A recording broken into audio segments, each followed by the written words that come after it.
सीधा रुख करेंगे दिल्ली के उत्तम नगर का, जहां विकास कार्यों का शिलान्यास हुआ है। मुख्यमंत्री रेखा गुप्ता पहुंची हुई है, संबोधित करें, क्या कुछ कह रही है, सुनवा देते हैं आपको। 70% गंदगी जो है नजफगढ़ नाले के माध्यम से यमुना जी तक पहुंचती है।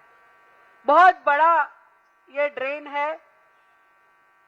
परवेश जी ने बताया कि साहिबी नदी के नाम से भी ये एक समय पे जाना जाता था, पर क्योंकि दिल्ली में ना सीवर की व्यवस्थाएं पिछली सरकारों के राज में ठीक थी, ना पानी की व्यवस्थाएं ठीक थी, ये नाला और खराब होता गया। हमने उस दिन ये तय किया कि नजफगढ़ नाले के लिए जो भी करना चाहिए उस सरकार को हम उस काम को करेंगे। और उस दिन हम दौरा करते करते यहां तक आए। यहां पे आने के बाद हमने पवन जी को फोन किया, पवन जी कहाँ हो? उन्होंने बताया अभी बिंदापुर में था। 20-25 मिनट उन्हें लगे, मैं और प्रवेश जी यहीं खड़े रहे। हमने खड़े खड़े इस पूरे पार्क की योजना बना डाली कि भाई ये पार्क जो है बहुत बड़ा लग रहा है, पर उस समय यहाँ पे गाय भैंस घूम रही थी, तो हमने कहा भाई लोगों के लिए जगह होनी चाहिए। पवन जी पहुंचे, पवन जी ने कहा भी मेरी विधानसभा जो अभी कह रहे थे कि उत्तम नगर है, पर उत्तम नहीं है कुछ भी, इसे सर्वोत्तम करना है। तो हमने कहा कि चिंता मत कीजिए, ये उत्तम नगर दिल्ली की सर्वोत्तम विधानसभा बने, इसके लिए हम काम करेंगे। और उसी दिन तय किया गया कि इस पार्क को एक भव्य सुंदर पार्क बनाना है। इस रोड को जो कि बसई दरापुर से चल के धाकला तक चलेगी, धाकला से चल के बसई दरापुर तक की ये पूरी रोड, इसको बनाना है और ड्रेन के दोनों तरफ बनाना है, ताकि ये आने जाने का एक बहुत बड़ा साधन है जो कई जगहों को आपस में जोड़ता है। तो ये पार्क का काम, इस रोड का काम उसी दिन तय हो गया था और उसके बाद लगातार इस पे काम करते करते पार्क के काम की शुरुआत हो गई। बहुत जल्द रोड के काम की भी शुरुआत होगी। लगभग 500 करोड़ की लागत से ये रोड बनेगी और ये पार्क भी हमारी लगभग 10 करोड़ की लागत से 10 करोड़ की लागत से ये पार्क बनने वाला है, जिसमें भव्य अटल जी की मूर्ति होगी, जिम झूला होगा और छठ व्रतियों के लिए एक पौंड भी बनेगा, जहां पे आप खड़े होकर छठ की पूजा कर पाएंगे। ये पार्क अपने आप में उत्तम नगर विधानसभा की एक लाइफ लाइन होगी, जहां बच्चे बड़े बुजुर्ग यहां आकर के सुकून की सांसें ले सकेंगे। आज मंच पे हमारे साथ मंत्री परवेश वर्मा जी के साथ साथ हमारी सांसद कमल जी सहरावत जी हैं, हमारे आजू और बाजू के विधायक संदीप सहरावत जी और श्याम शर्मा जी हैं, निगम पार्षद रामनिवास जी और जिला अध्यक्ष राज शर्मा जी भी है। आज ये सब लोग यहाँ इकट्ठे हुए, इनको सबको लगता है कि जी ये जो गांव देहात वाली ये जो आउटर की बेल्ट है, इसमें बहुत कामों की आवश्यकता है। और हम लोग भी ये मानते हैं कि पिछली सरकारों का कभी इस तरफ ध्यान ही नहीं था। वो केवल लुटियन जोन के आसपास घूमते थे और उतने को ही देखते थे, पर उससे बाहर दिल्ली कहां तक फैली हुई है, लाखों लोग यहां रहते हैं। मैं अभी पवन शर्मा जी से पूछ रही थी कि आपकी विधानसभा में कितनी जनसंख्या है, तो उन्होंने कहा लगभग 3.5 लाख लोग यहां रहते हैं। अब सोचिए कि सघन जनसंख्या वाला मतदाता है और जनसंख्या तो उससे भी ज्यादा है। तो ये सघन जनसंख्या वाला क्षेत्र, जहां पे स्कूल के लिए जगह नहीं, जहां अस्पताल के लिए जगह नहीं, बड़ी मुश्किल से खोज खाज के एक जगह माननीय हमारे विधायक जी ने आरोग्य मंदिर बनवाया। हमने तो कहा कि हर विधानसभा में हम 10-10 आरोग्य मंदिर बनवाइए, 15 बनवाइए, हमारे बाकी विधायक लगे हैं उस काम को करने के लिए।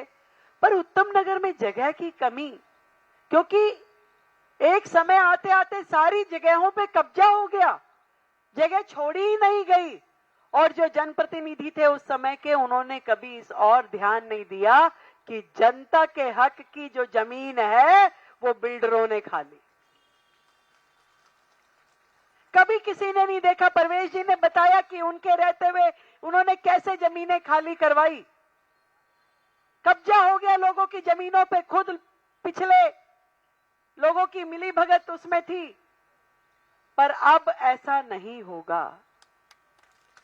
जनता को सुविधाएं देने के लिए, जनता के अधिकारों को पूरा करने के लिए सरकार दिन रात काम कर रही है, मुस्तैदी से काम कर रही है। अभी मैं रास्ते में आते आते कमल जी उस काम को भी चेक कर रही थी जो आपकी उत्तम नगर से लेके द्वारका मोड़ तक का मेट्रो स्टेशन के नीचे नीचे सेंटर वर्ज है, बहुत बुरी हालत में थी। वहां पे धूल मिट्टी उड़ रही थी, गायें इत्यादि खड़ी रहती थी। उसे भी हमने रिपेयर करने का काम शुरू किया है, जो कि 8 करोड़ रुपए की लागत से है। उसको पूरा हटा करके दोबारा से ठीक बनाने का काम होगा। धीरे धीरे पूरी दिल्ली में विकास कार्य, जो दिल्ली का हक है, दिल्ली के लोगों का, दिल्ली की जनता का हक है, उनको काम को किया जा रहा है। पर साथियों, एक तरफ 11 साल की सरकार थी और एक तरफ अभी 10 महीने पूरे हुए हैं वो सरकार है। हम लोग इतना वायदा आपसे करते हैं कि हमारे एक एक मिनट जो टाइम है वो केवल और केवल जनता की भलाई के लिए, उनके लिए विकास कार्यों में लग रहा है। अभी हमने 25 तारीख को अटल जी के नाम पे अटल कैंटीन दिल्ली में अलग अलग जगहों पे खोली है, जहां मात्र 5 रुपए में भोजन लोगों को मिल रहा है, मात्र 5 रुपए में पूरी भरपेट थाली। अटल जी देश के ऐसे नेता, ऐसे युग पुरुष जिन्होंने हमेशा देश की सेवा के लिए काम किया, साधारण से व्यक्तित्व वाले परंतु तेजस्वी ओजस्वी नेता, जिन्होंने लगातार देश के भले के लिए काम किया, गरीब जरूरतमंद जनता के लिए काम किया। और उसी से प्रेरणा पा करके लगातार हमारे देश के प्रधानमंत्री मोदी जी हमेशा हम सबसे यही बात कहते हैं कि ये जो सरकार है, ये शासन का सुख भोगने के लिए नहीं है, जनता की सेवा करने का माध्यम है। और इसीलिए आपको दिन रात मेहनत करनी होगी। और आप देखते होंगे कभी कभी अखबारों में, कभी टीवी पे, कभी सोशल मीडिया की दुनिया में कि लगातार सरकार का हर एक विधायक, हमारे सभी मंत्री और मैं भी स्वयं लोगों के बीच में जाकर के, लोगों के साथ मिलकर के दिल्ली के विकास कार्यों को गति देने का काम कर रहे हैं। हम लोग ये चाहते हैं कि दिल्ली अपना वो दर्द भूले, उस तकलीफ को कम करे जो वर्षों से थी। आधी दिल्ली में आज तक पीने के पानी की पाइपलाइन नहीं थी, सीवर की लाइनें नहीं थी, पानी नहीं था दिल्ली के पास। और पिछली सरकारें करती क्या थी? पानी दे सके ना दे सके, शराब के ठेके खुलवाने का काम करती थी। याद है कि नहीं याद है? परंतु आज हमारी सरकार लगातार, हमारे मंत्री परवेश जी लगातार पूरी दिल्ली में पानी की व्यवस्थाएं सुचारू रूप से चले, पानी की पाइपलाइन डले नहीं, पानी मिले, नाले की सफाई हो, इन्हें सबको ठीक किया जाए, यमुना जी साफ हो, हम सब लोग उस पे काम कर रहे हैं।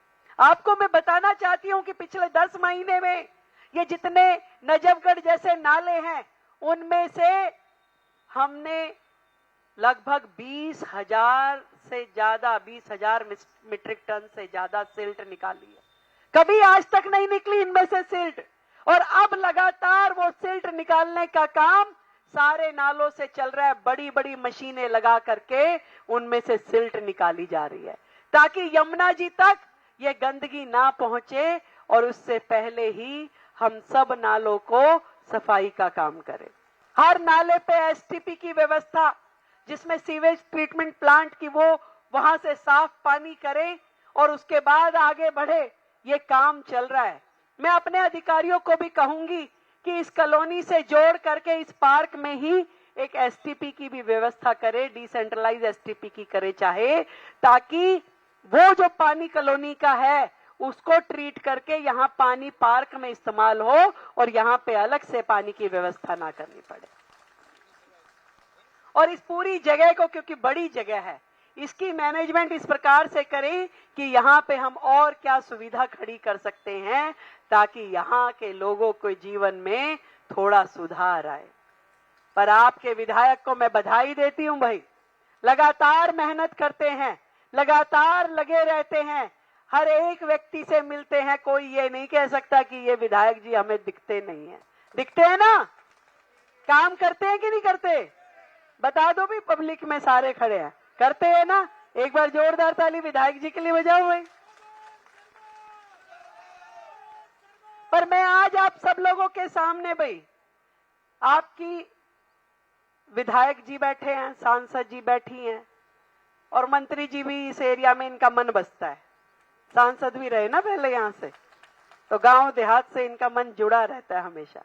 मैं आप सबको कहती हूं भाई, ईश्वर की बड़ी कृपा है, मोदी जी की बड़ी कृपा है, फंड की कमी नहीं होने दूंगी। आप अपने क्षेत्र की सारी योजनाओं को पूरा करो, कोई फंड की कमी नहीं होने देंगे। और अभी बताया प्रवेश जी ने कि 150 करोड़ से ज्यादा का फंड हमने उत्तम नगर में दे रखा है, उत्तम नगर को सर्वोत्तम बनाने के लिए।